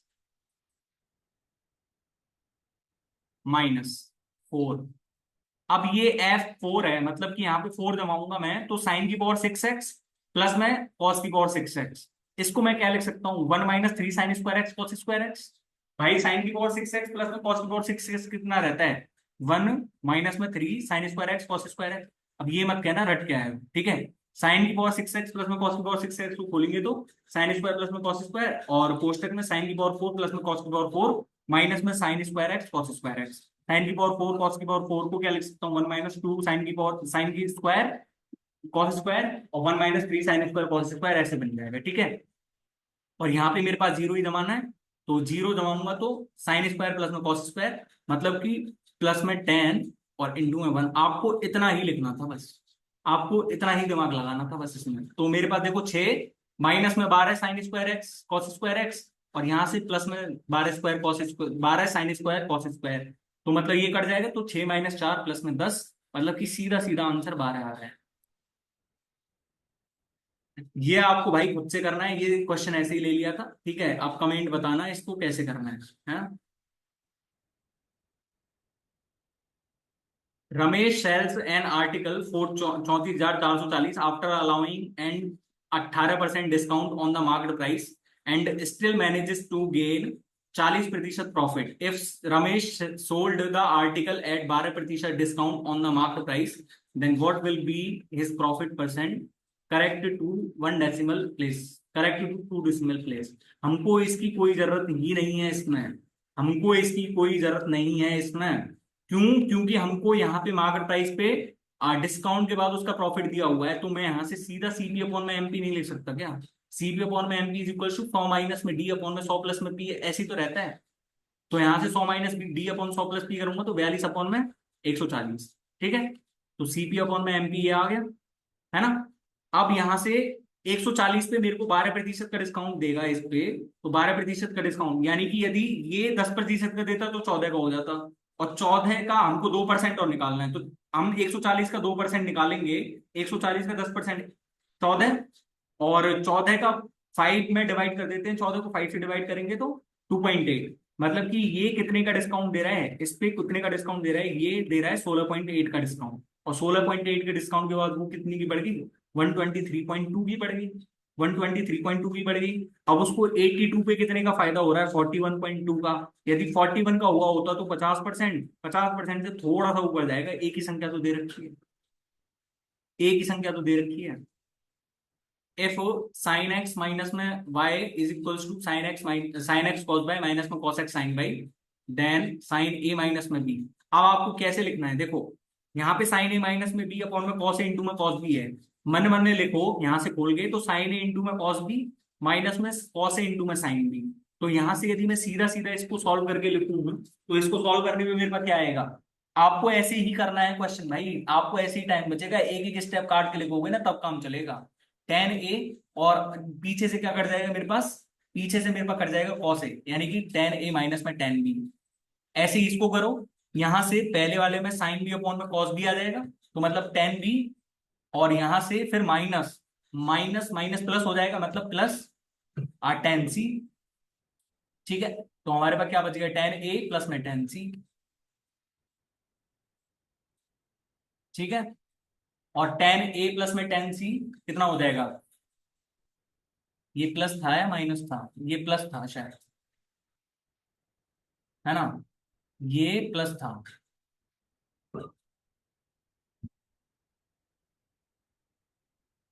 ये प्लस था मेरे पास, हाँ भाई ये प्लस था। ठीक है, तो ये प्लस है, ये माइनस है ना, और इसको भी माइनस करो। ठीक है, तो टेन ए माइनस में टेन सी, मतलब कि साइन ए अपॉन में कॉस ए, और माइनस में साइन सी अपॉन में कॉस सी। अब खोल के देख लेना, साइन ए कॉस सी माइनस में कॉस ए साइन सी, मतलब कि साइन ए माइनस में सी अपॉन में कॉस ए इंटू में कॉस सी, सीधा सीधा आंसर था। ठीक है, अच्छा मेरे पास है यहाँ से क्वेश्चन क्या, the average age of 24 workers and their supervisor is 41 years. If the supervisor's age is excluded, the average reduces by 0.75 years. The age of supervisor is 0.75 years से घट रहा है, तो 0.75 ईयर्स का मतलब ये है कि वो खुद का तो 41 ईयर लेके गया है, खुद का तो वो 41 ईयर लेके गया ही है। जैसे मान लो यदि मैं कहूं तो यहां से वो कितना लेके गया होगा, खुद का तो वो 41.75 लेके ही गया है, साथ में वो यहां से और लेके, सॉरी,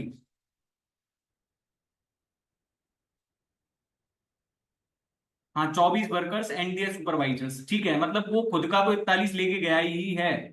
1 सेकेंड, आपको ऐसे नहीं करना था, आप लिख के यदि बेसिक से करोगे तो बेसिक से तो वो कितना, बेसिक से तो बहुत टाइम लगेगा, लेकिन अब ऐसे करोगे सोच के तो थोड़ा ये सोचो कि मान लो वो जब 41 ईयर्स का था पहले, दो 24 वर्कर्स और सुपरवाइजर का मिला के 41 ईयर्स था, पर जैसे सुपरवाइजर को एक्सक्लूड करा वो 0.75 ईयर से घट गया, मतलब कि वो 41 तो गया ही है, सुपरवाइजर 41 तो लेके गया ही है खुद का, मैंने मान लिया 41 तो लेके चला ही गया, लेकिन वो 0.75 24 वर्कर्स पे घटा के और गया है, तो इस 24 वर्कर्स का भी वो 0.75 से गुणा करके ले गया होगा, मतलब इतना वेट और ले गया वो एक्स्ट्रा करके, 24 इंटू में 0.75 इतना वेट और ले गया वो एक्स्ट्रा।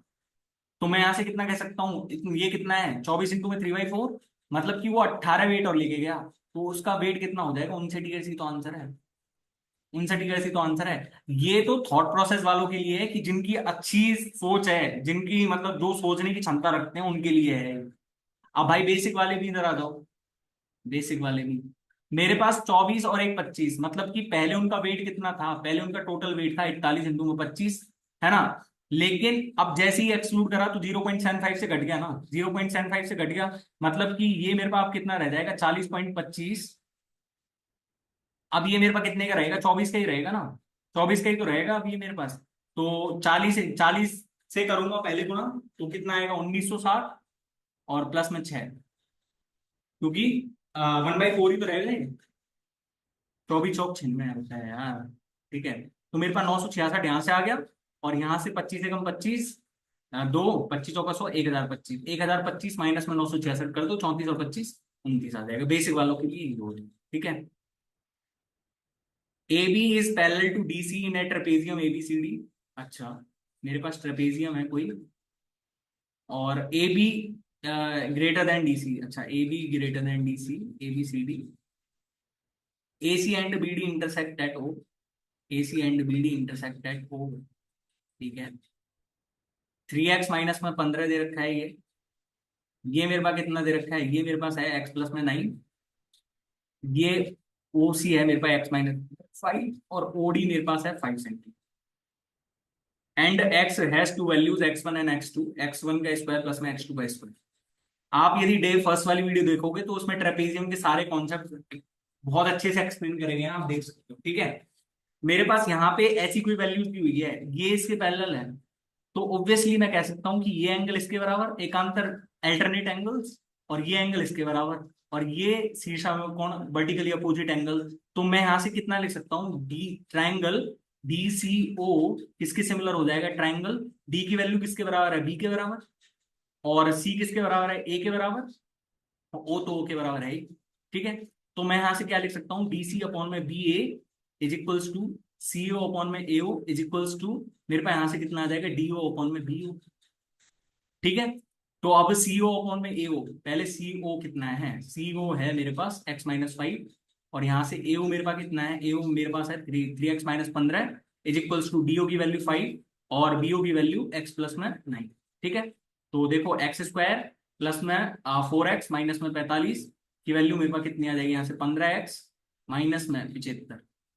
ठीक है, तो मेरे पास यहाँ से कितना आ जाएगा, x² माइनस में 11x और प्लस में 30 की वैल्यू मेरे पास 0 है।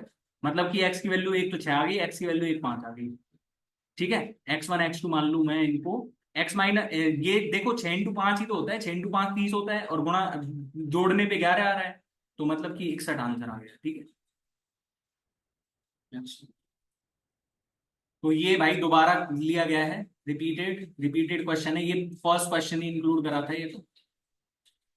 ठीक है, अच्छा, ये अब मेरे पास क्वेश्चन आ गया क्या, ABC is a right angled triangle, right angled at A in such a way that AB बराबर में AC, AB बराबर में AC, मतलब कि यहाँ पे A B और C है, A B बराबर में AC।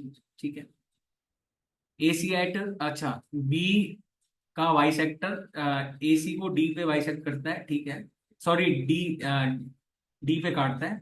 DM is perpendicular to AC, DM is perpendicular to AC, A B is equals to 12 centimetre, A B is equals to 12 centimetre. जब ये 12 है तो ये भी 12 होगा ऑब्वियसली, और जब ये 12 है तो ये कितना हो जाएगा मेरे पास, सी की 12√2 सेंटीमीटर, 12√2 सेंटीमीटर ही तो होगा। मेरे को किसकी वैल्यू निकालनी है, एडी की वैल्यू निकालनी है, एडी। अब आपको एक चीज पता हो कि इंटरनल एंगल बाइसेक्टर थ्योरम पढ़ी है, डे 1 वाली वीडियो में, internal angle bisector theorem, internal angle bisector. ठीक है, मान लो मैंने जैसे मान लो ये लिखा आपके सामने, मेरे पास ए बी सी कोई ट्रायंगल है ना, और ए का ये मैंने बाइसेक्टर खरीदी, ऐसे खींच दिया इसका, जो इसको और इसको बाइसेक्ट कर रहा है, तो मेरे पास यहाँ पे वो आ गया। तो मैं यहाँ से क्या लिख सकता हूँ, ए बी अपॉन में ए सी की वैल्यू मेरे पास कितनी रहेगी, बी ओ अपॉन में बी सी रहेगी। ऐसी तो रहेगा, ऐसे ही तो रहेगा ना ये मेरे पास। तो यहाँ पे सिर्फ ऐसा ही तो दिख रहा है, ये मेरे पास इंटर, ये मेरे पास बाइसेक्टर है इसका, तो बाइसेक्टर है तो आमने सामने भुजाएं जिस सॉरी एडजेसेंट साइड्स जिस रेशियो में होंगी उसी रेशियो में बांटेगा, मतलब ये √2 रहेगी और ये 1 रहेगी, √2 रेशियो 1। ठीक है, और √2 प्लस में 1 की वैल्यू मेरे को कितनी दी हुई है, 12 है, 12 है। तो मेरे पास यहाँ से 1 की वैल्यू कितनी आ जाएगी, यहाँ से 12 इंटू में √2 माइनस में 1। What is the area of the sector if the radius of circle is given to be 24 centimetre and the arc length is 7.5? तो हाफ एल आर होता है, हाफ एल आर सीधा सीधा होता है। ठीक है, अब मैं समझाऊंगा नहीं क्योंकि बहुत बड़ी वीडियो हो जाएगी। ठीक है, 24 इंटू में 7.5 मतलब कि इसको करेंगे 12 और 12 सत्ते 84 90। ठीक है, हाफ एल आर होता है एल बराबर जो आर्क लेंथ और आर बराबर रेडियस। ठीक है, in a 2 kilometre linear race if P completes the race in 200 seconds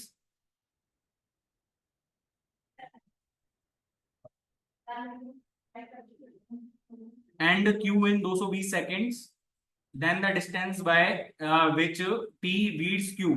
मतलब मेरे को ये निकालना है कि P तो 200 सेकंड में कर रहा है उस रेस को कंप्लीट, Q 220 सेकंड में कर रहा है, तो P ऑब्वियसली B को बीट करेगा, P ऑब्वियसली B को सॉरी Q को बीट करेगा क्योंकि इसने 200 सेकंड में चला है और इसने 220 में चला है।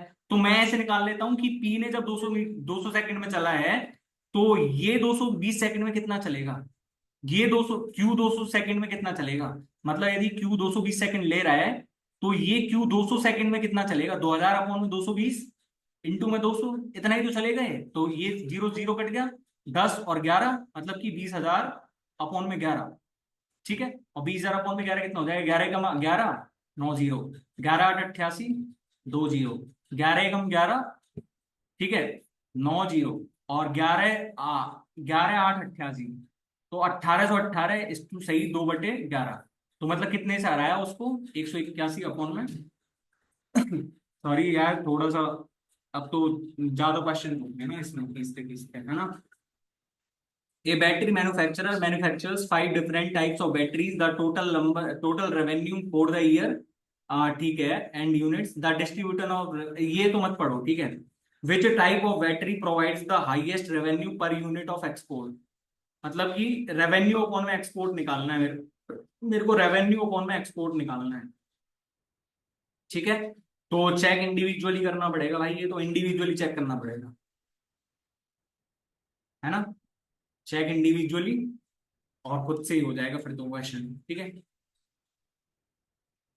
Rehana decided to buy a scooty that cost 40,000।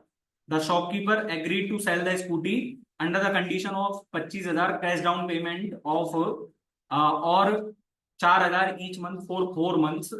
Find the rate of interest which the shopkeeper sold the scooty under the instalment scheme. तो भाई 25,000 दे दिए और 4 मंथ में वो कितने दे देगा, 16,000 दे देगा। मतलब इंटरेस्ट कितना लग जाएगा, इंटरेस्ट 15,000 देने था ना उसको, इंटरेस्ट कितना हो जाएगा 1,000 का। पर इंस्टॉलमेंट में दे रहा है, तो इंस्टॉलमेंट वाले कैसे देते हैं, मतलब जैसे मान लो फर्स्ट मंथ में जो रेट ऑफ इंटरेस्ट लगा वो कितने पे लगा, वो लगा उसके 16,000 पे। लेकिन अब 16,000 के बाद जब दूसरे मंथ के एंड में यानी कि 1 मंथ के एंड में उसने 4,000 दे दिए, तो दूसरे मंथ के लिए कितने पे लगा होगा, 12,000 पे। तीसरे मंथ के एंड पे कितने पे लगा होगा, 8,000 पे। चौथे मंथ के शुरू पे कितने पे लगा होगा, सॉरी 15 करना है ना इसको, 15। ठीक है, 15 11 7 और 3, क्योंकि उसने चार चार दे दिए है ना हर बार। और एक ईयर के लिए यदि मैं A% मान लूं तो 1 मंथ की कितनी हो जाएगी, A/12% इज इक्वल्स टू, ये मेरे पास इंटरेस्ट कितने का है, 1,000 का। 15 और 11 कितना होता है, 21। 15 और 11 26, 26 और 7 33, 33 और 3 36, यानी कि 36 इंटू में A%/12 की वैल्यू मेरे पास 1 है। मतलब ए की वैल्यू मेरे पास कितनी है, 100/3। ए की वैल्यू 33.33%। अब आपको कैसे आया कैसे नहीं आया, आप इंस्टॉलमेंट वाली वीडियो देख लीजिए, आपको सब समझ में आ जाएगा कि कैसे करा है कैसे नहीं करा। ठीक है, इंस्टॉलमेंट इन एसआई की वीडियो है ना। In a class with a certain number of students, if one student weighing 30 kg is added, then the average weight of the class increases by 1 kg. If one more students weighing 30 kg is added, then the average weight of the class increases by 1.5 kg over the original average. What is the original average weight of the class? समझ में आया कुछ question? अब मैं इसको, यदि मेरे को कोई तरीका ध्यान नहीं आ रहा, लेकिन अब मैं क्या करूँ कि बेसिक ही अपनाऊंगा इसमें। मेरे को कोई तरीका याद नहीं आ रहा, क्योंकि पहले नंबर ऑफ स्टूडेंट्स निकालने पड़ेंगे, फिर वगैरह वगैरह हमको। मैंने मान लिया ओरिजिनल, जो ओरिजिनल था ना, नंबर ऑफ स्टूडेंट्स, और यहाँ पे ओरिजिनल वेट। ठीक है, मैंने एक्स मान लिया ये तो, और ये मैंने वाई मान लिया। तो मेरे पास टोटल वेट कितना हो जाएगा? टोटल वेट जब बाई एवरेज वेट था, और टोटल मेरे पास एक्स नंबर ऑफ स्टूडेंट्स हैं, तो मेरे पास टोटल वेट कितना हो जाएगा? X y. अब ये क्या कह रहा है? अब इसमें कहते जाओ कि एक्स वाई प्लस में 30, क्योंकि उसने एक और जोड़ा। अब एक और जोड़ा तो उसने क्या कहा कि नंबर ऑफ स्टूडेंट्स भी एक से बढ़ गया, और नंबर ऑफ एवरेज भी एक से बढ़ गया। मतलब एक्स प्लस में 1 इंटू में वाई प्लस 1, यही तो कह सकता हूं ना मैं कि एक्स वाई प्लस में 30 की वैल्यू मेरे पास एक्स प्लस में 1 इंटू वाई प्लस में 1। मतलब एक्स प्लस में वाई की वैल्यू यहां से सीधी देखो, एक्स वाई कट जाएगा, एक्स प्लस में वाई प्लस में 1, यानी कि एक्स प्लस में वाई की वैल्यू मेरे पास 29 आ गई। अब दोबारा क्या कह रहा है? दोबारा उसने 30 kg वाला जोड़ा है, मतलब अब वेट कितना का हो जाएगा? फर्दर उसने जोड़ेगा तो 30 प्लस में 30 60 का हो जाएगा। और अब मेरे पास स्टूडेंट्स कितने हो गए? स्टूडेंट्स हो गए मेरे पास 1 x+2। लेकिन ये एक चीज कहना चाह रहा है कि average weight of the class increases by 1.5 kg of original average मतलब ओरिजिनल एवरेज का 1.5 बढ़ा है, मतलब कि y प्लस में 1.5 बढ़ा है।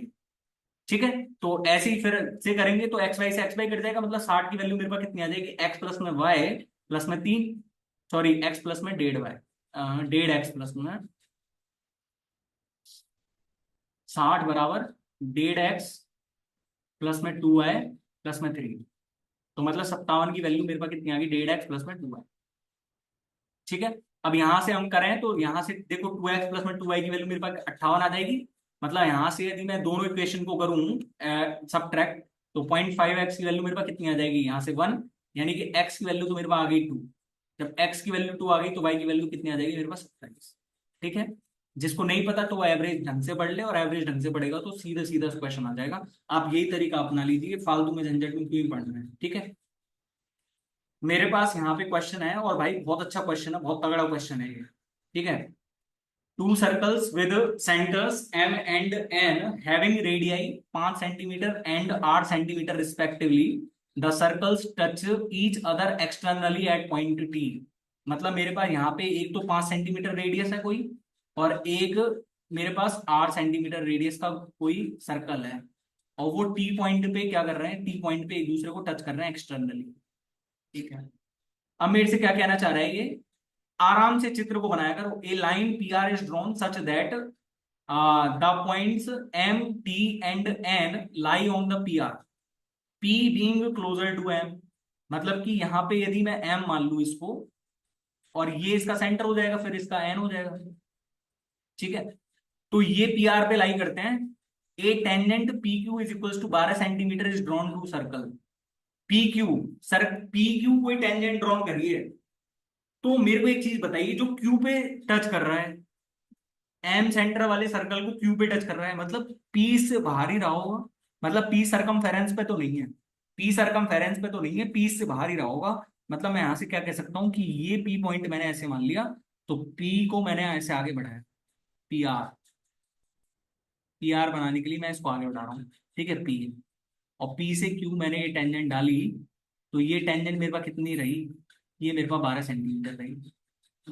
ठीक है, and from R another tangent R S. जब आर एस टेंडेंट खींच रहे हैं तो आर भी सरकमफेरेंस पे नहीं है, तो ये इसमें सबसे बड़ा लॉजिक था कि आर और जो पी है ना, वो दोनों ही सरकमफेरेंस पे लाई नहीं करते हैं, वो दोनों बाहर लाई करते हैं। तो मेरे पास यहां से आर एस की वैल्यू कितनी हो जाएगी? 15 सेंटीमीटर। तो हमें क्या बताना है? And touching at S what is the length of P R, हमको पी आर की लेंथ बताना है। तो अब कैसे निकलेगी पी आर की लेंथ? आपने एक चीज पढ़ी होगी कि जो रेडियस और टेंजेंट के बीच में 90 डिग्री का कोण बनता है, रेडियस और टेंजेंट के बीच में 90 डिग्री का कोण बनता है। जब ये मेरे पास 15 है, ये मेरे पास 8 सेंटीमीटर है, तो 8 15 17 का ट्रिपलेट, ये 17 सेंटीमीटर। और ये मेरे पास कितना है? ये मेरे पास 5 सेंटीमीटर है, तो पीएम की वैल्यू मेरे पास 13 सेंटीमीटर, और 17 और 13 30, और बीच की हमको ये निकालनी, तो बीच की कितनी है, बीच की 13 सेंटीमीटर ही तो है, क्योंकि 5 इसकी रेडियस, 8 इसकी रेडियस, 13 है, और 13 26, 26 और 17 43 सेंटीमीटर इसका आंसर। कितना अच्छा क्वेश्चन था ना। Given below is observed data of the ages of various childrens. ठीक है, हमारे पास यहाँ पे दिया हुआ है, अच्छा, एज इन ईयर्स, और what is the difference between the mean and mode. Mean and mode भी पूछ रहा है भाई, ये तो मेंस का टॉपिक हो गया, और मेंस वाला टॉपिक हमने सीएचएसएल प्री में ही पूछ लिया। गजब। तो यहां से हमको मीन और मोड में डिफरेंस निकालना है। मोड क्या होता है, मोड तो सबसे ज्यादा बार रिपीट होगा, तो मोड मेरे पास कितना हो जाएगा, 10 हो जाएगा।